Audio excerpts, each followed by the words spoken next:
अपनी बात अपनी जुबान में आप सभी लोगों का स्वागत है। इसमें हम बात करने वाले हैं, सबसे पहले तीन गुरुओं की करने वाले हैं। तीन गुरु जो हैं अलग अलग फील्ड से हैं, अलग अलग तरीके के हैं, जिनमें से आप लोगों को देखना है। आप लोग हो सकता है पहले से किसी को देखते हुए आ रहे हो, सुनते हुए आ रहे हो, या फिर घर में से कोई सुनता हो।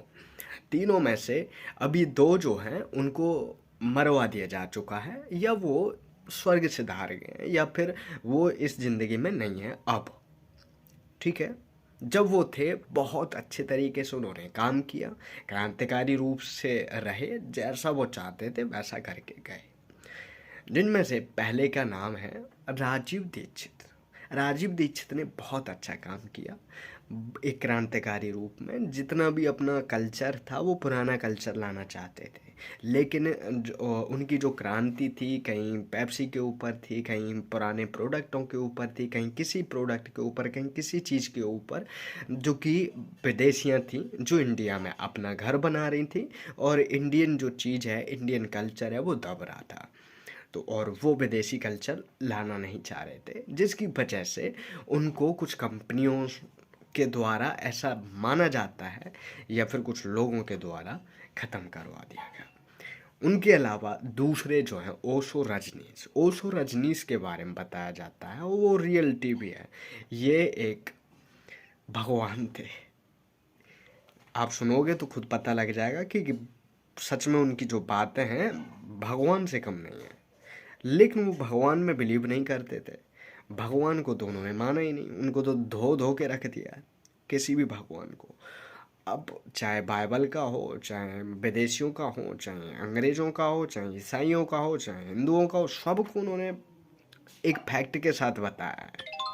और ओशो रजनीश को करीब वो 5-10 हज़ार जितनी भी उन्होंने किताब पढ़ी उनके बेस पे, और कुछ आध्यात्मिक बेस पे उनको एक ऐसा ज्ञान हुआ कि वो खुद को एक तरीके से भगवान मानने लगे, क्योंकि उनका जो ज्ञान था वो अलग ही तरीके का था, फैक्ट के तौर पे और सभी तरीके से। तो उन्होंने क्या किया, इंडिया छोड़ दिया। इंडिया के बाद में अमेरिका गए। अमेरिका में उन्होंने अपना एक अलग देश बसाना चाहा, जो कि यहाँ से वीज़ा पे गए थे, और वहाँ वीज़ा जो है थोड़े और ज़्यादा दिन के लिए एक्सटेंड करवाया। उसके बाद ओशो रजनीशपुरम करके काटू में एक अपना शहर, अपना अपना जो कंट्री है वो बनाना चाह रहे थे, अलग तरीके से बसाना चाह रहे थे, एक नगर, एक शहर बसाना चाह रहे थे, जिसे शहर कह सकते हैं ओशो रजनीशपुरम के नाम से, अमेरिका की तरफ, यूरोप में।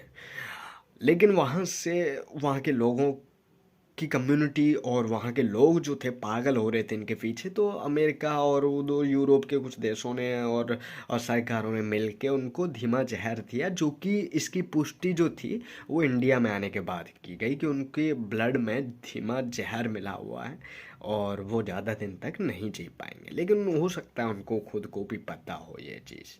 और उसके बाद में है, इनको भी सुन सकते हैं ओशो को, इनको अभी भी भगवान मानते हैं लोग। तीसरे जो हैं उनका नाम है सदगुरु। सदगुरु अपने आप को भगवान का, जो कि शिव शंकर भगवान है, शंकर भगवान का एक छोटा अंश मानते हैं, एक छोटा सा अंश। वो कहते हैं मैं उनका एक छोटा अंश हूँ।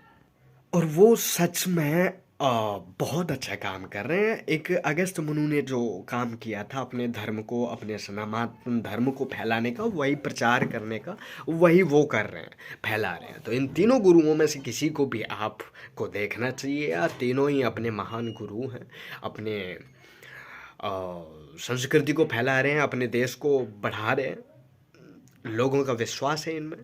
तो ऑल द बेस्ट, अपना ध्यान रखो, अपनी बात आप लोगों के हिसाब से जो भी गुरु आपके लिए एक विशिष्ट है आज के जीवन के हिसाब से, तीनों में से आप जिसको सबसे ज़्यादा मानते हैं ना, और इनके अलावा किसी और गुरु को आप सबसे एक टॉप लिस्ट में रखना चाहते हैं, तो मुझे कमेंट करके ज़रूर बताना।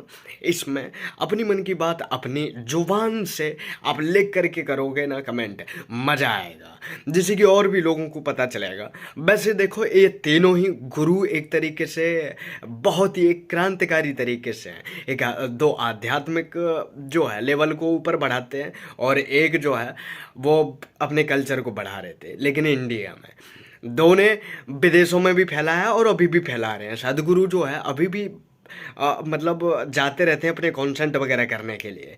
तो मुझे लगता है कि तीनों अपनी जगह पर सबसे बेस्ट थे, और हो सकता है अभी सदगुरु जो काम कर रहे हैं ऐसा आने वाले समय में कोई एक आध और कर सके, मुझे बहुत अच्छा लगेगा।